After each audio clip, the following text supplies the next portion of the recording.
toutes et à tous, nous sommes en 2050. Bienvenue dans ce podcast où nous traitons de l'actualité du jour. Et quelle actualité on plonge aujourd'hui dans un sujet qui fascine, autant qu'il interroge l'éthique de la manipulation de la mémoire et des technologies d'augmentation mnésique? Tiens, figurez-vous que je lisais justement un article sur les fameuses memory banks. Apparemment, on peut désormais modifier ses souvenirs avec une précision chirurgicale. Ah oui, un véritable lifting du passé. Exactement. Oui, on peut effacer cette fâcheuse tendance à chanter faux lors des karaokés entre amis, ou plus sérieusement atténuer la douleur de souvenirs traumatiques. Mais c'est là que les questions éthiques se posent. Jusqu'où peut-on aller dans la réécriture de notre histoire personnelle? D'autant plus que l'article mentionne la création d'une cour internationale spécialisée dans les litiges liés aux souvenirs, un tribunal, pour régler les conflits de mémoire. On n'arrête pas le progrès. C'est un peu ça. Pensez aux familles qui se déchirent sur la véracité des souvenirs d'un héritage ou aux accusations de manipulation mentale dans des affaires de corruption. Cela dit, je me demande comment on peut trancher de manière objective sur des choses aussi subjectives que les souvenirs. Et n'oublions pas l'aspect financier. L'article parle de police d'assurance mnésique pour couvrir les dommages psychologiques liés aux modifications de la mémoire. C'est un business juteux en perspective. Ah ça, les assurances ont toujours le nez fin pour flairer les nouvelles opportunités. On peut imaginer que le prix des polices varie en fonction du type de souvenir. Modifier, effacer un ex un peu collant, coûtera probablement moins cher que de réécrire un traumatisme d'enfance. Parlant de traumatisme, l'article met en avant une nouvelle profession. Les architectes de la mémoire, ils utilisent des technologies de pointe pour reconstruire les souvenirs traumatiques et aider les patients à guérir. Oui, c'est une approche fascinante en utilisant des stimulations neuronales ciblées. Ils peuvent apparemment aider à désactiver la charge émotionnelle associée à un souvenir douloureux. Imaginez un monde où l'on pourrait se libérer du poids du passé. C'est une perspective incroyablement optimiste, mais ça me fait aussi un peu froid dans le dos. Qui aura accès à ces technologies et ne risque-t-on pas de créer des êtres humains formatés, incapables de gérer la douleur et la complexité de la vie? Vous touchez là un point crucial. La technologie peut être un outil puissant de guérison, mais elle doit être utilisée avec prudence et discernement. L'enjeu est de trouver un équilibre entre réparer les blessures du passé et préserver la richesse de l'expérience humaine avec ses hauts et ses bas. Justement, un autre article que j'ai lu parle d'un nouveau protocole international visant à protéger nos souvenirs contre toute intrusion ou manipulation non autorisée.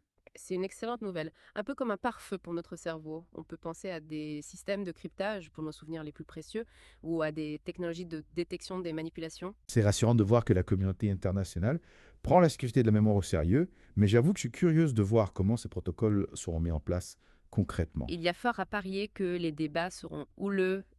Comment définir ce qui constitue une intrusion?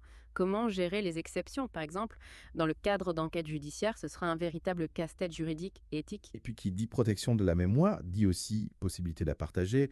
Non, j'ai lu un article sur la généalogie mémorielle, une technologie qui permettrait de revivre les souvenirs de nos ancêtres.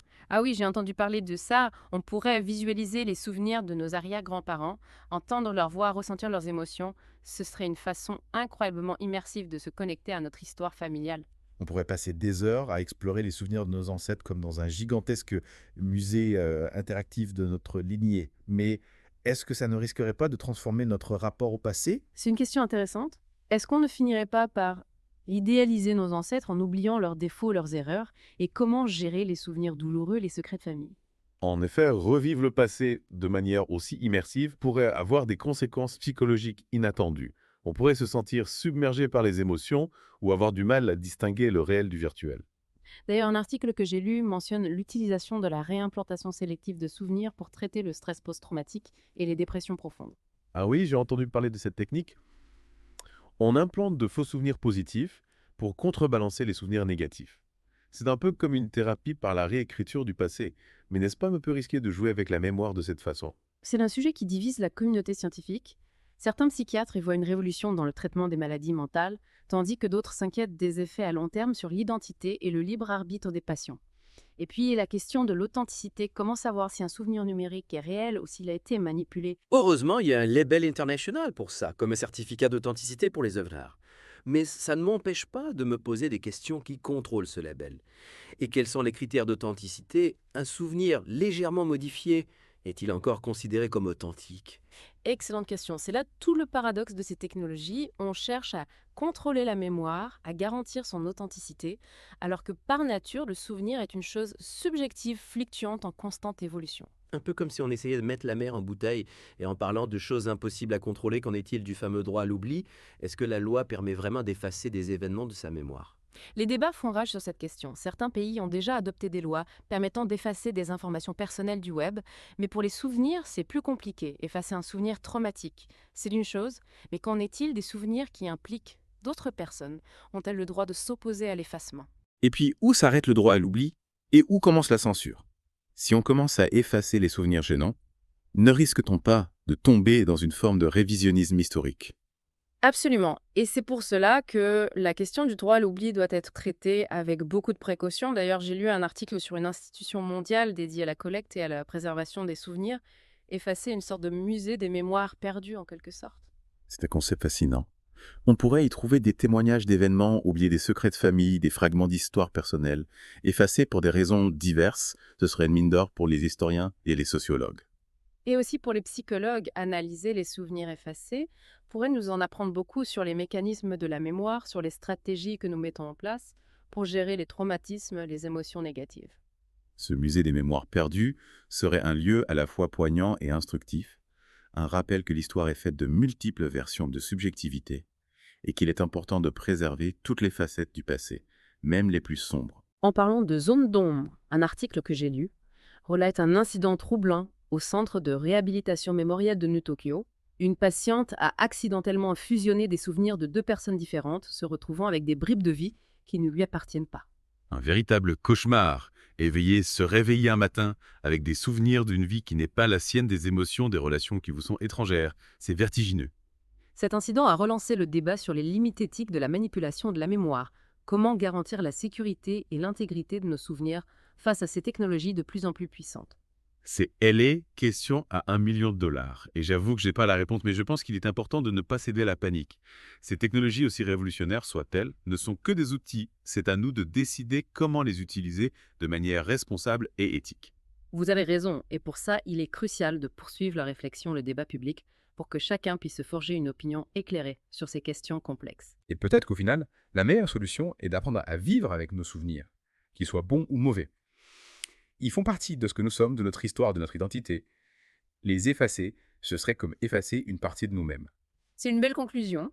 La mémoire est un jardin complexe avec ses fleurs et ses épines.